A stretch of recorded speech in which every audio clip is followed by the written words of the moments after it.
Yang ketujuh, hal yang diharamkan bagi wanita haid dan wanita nifas adalah haram berpuasa. Mau itu puasa fardu seperti puasa Ramadan ataupun puasa sunnah. Itu semuanya hukumnya haram. Selain haram, kalaupun tetap melaksanakan puasa, puasanya juga tidak sah.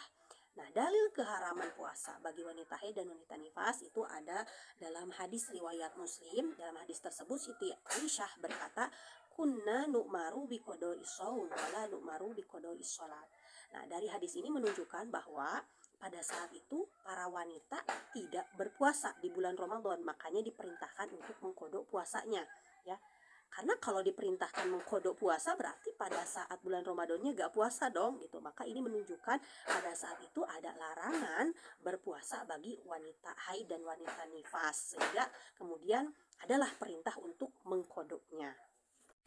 Kemudian yang kedelapan adalah haram ditalak atau haram dicerai. Hukum talaknya jatuh, tapi si suaminya karena mentalak istrinya dalam kondisi istrinya sedang haid atau sedang nifas, suaminya ini berdosa. Kenapa berdosa? Karena mentalak wanita yang sedang haid atau sedang nifas itu hukumnya haram.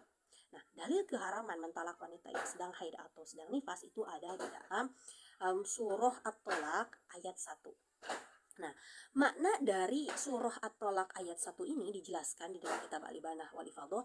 Apabila seorang suami itu bermaksud mentalak istrinya, maka talaklah istrinya, ya tolaklah istrinya ketika istrinya itu sedang keadaannya itu adalah suci haid begitu. Dan dalam keadaan suci belum dijima sama sekali gitu.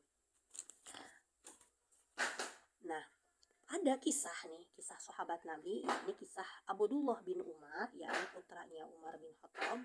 Nah, Abdullah bin Umar ini menceraikan istrinya ketika istrinya sedang haid.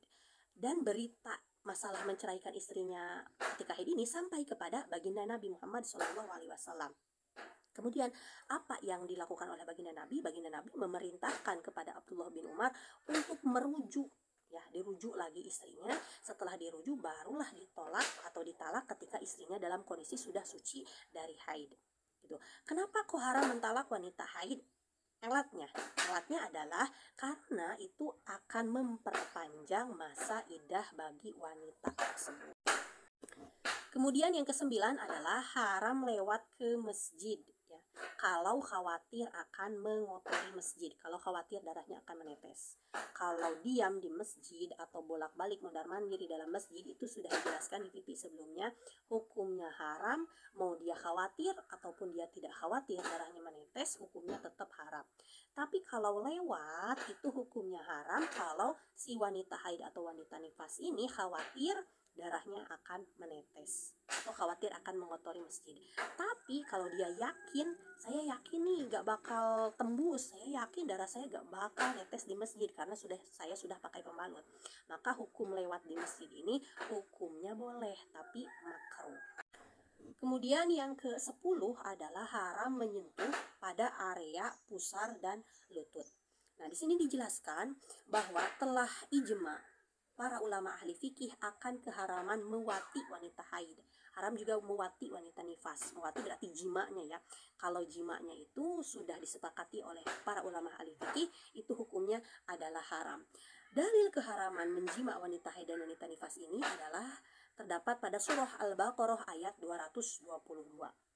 Nah, namun masalah menyentuh area di antara pusar dan lutut ini menyentuh, ya, bukan jima. Kalau jima sudah jelas tadi hukumnya haram. Bagaimana kalau menyentuh di area antara pusar dan lutut? Di sini jelaskan wa kadzalika tahrumu al-mubasyaratu fima baina surati wa rukbah. Kadzalika li hadits Ibnu Umar alladzi rawahu Ibnu Majah wal Baihaqi bima'nahu qala. Jadi begini, begitu pula haram, ya, menyentuh atau bersentuhan pada area di antara pusar dan lutut itu karena ada hadisnya Ibnu Umar yang diriwayatkan oleh Imam Ibnu Hajjah dan Imam Baihaqi. Yang mana begini, ya, isi hadisnya. Sa'altu Rasulullah sallallahu alaihi wasallam, "Ma yahillu lirrajuli min imra'atihi wa hiya haidun?" Faqala ma fawqal izar. Jadi sahabat Ibnu Umar bertanya kepada Rasulullah, apa yang halal bagi seorang laki-laki dari istrinya dan istrinya ini sedang haid. Nah, kemudian baginda Nabi menjawab, ma fauqul izar, apa yang berada di atas sarung, maksudnya selain yang tertutup oleh sarung, berarti selain area antara pusar dan lutut gitu.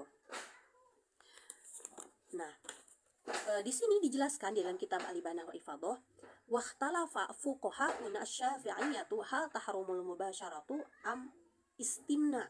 Nah, masalah bersentuhan menyentuh area di antara pusar dan lutut ini, yang haram itu menyentuhnya atau istimnanya alias bersenang-senangnya. Nah, di sini terjadi perbedaan pendapat. Pendapat yang pertama, yang haram itu mubasyarohnya atau menyentuhnya gitu. Maka haram menyentuh area antara pusar dan lutut, mau itu pakai syahwat atau gak pakai syahwat gitu. Adapun kalau melihat area antara pusar dan lutut, kemudian melihatnya ini walaupun dengan syahwat ya, karena tidak menyentuh maka hukumnya tidak haram. Ini pendapat yang pertama. Pendapat yang kedua, yang haram itu istimnanya, bukan menyentuhnya gitu. Jadi kalau istimna pada area antara pusar dan lutut itu yang haram menurut pendapat ulama ini.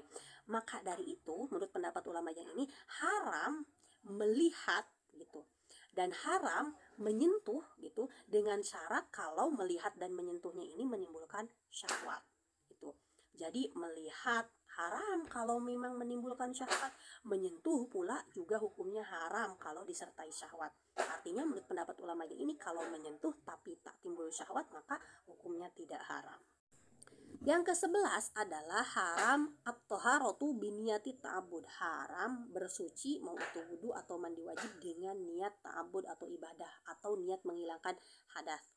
Jadi wanita haid itu atau wanita nifas itu haram dia wudu dengan niat menghilangkan hadas kecil, haram dia mandi wajib dengan niat menghilangkan hadas besar gitu.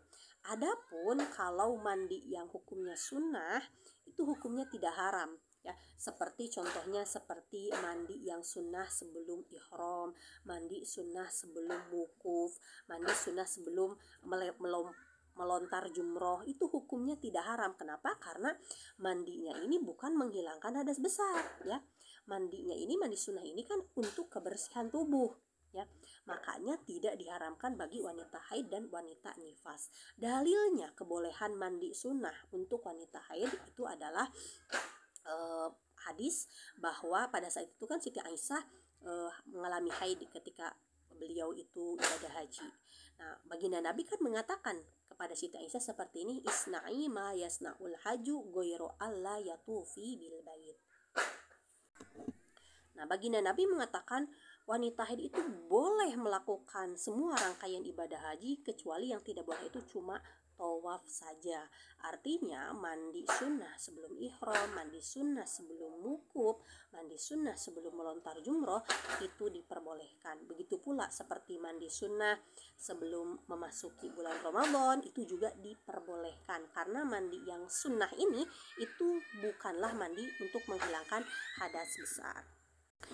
Pada khotimatunnya dijelaskan, apabila darah haid berhenti atau darah nifas berhenti, maka tidak halal, belum halal segala sesuatu yang diharamkan untuk wanita haid sebelum dia mandi wajib atau sebelum ia tayamum kalau gak ada air, selain puasa dan talak. Artinya puasa dan talak itu pengecualian, walaupun belum mandi wajib itu sudah boleh dilaksanakan ya, sudah tidak haram. Jadi misalkan sudah berhenti darah haid tapi belum mandi wajib, kemudian dia niat berpuasa gitu, mandi wajibnya setelah siang harinya gitu, setelah dia berpuasa, itu puasanya hukumnya sah, karena puasa ini sudah boleh dilaksanakan ketika darah haid berhenti walaupun belum mandi wajib. Sekian penjelasannya untuk kali ini, semoga bermanfaat dan mudah difahami.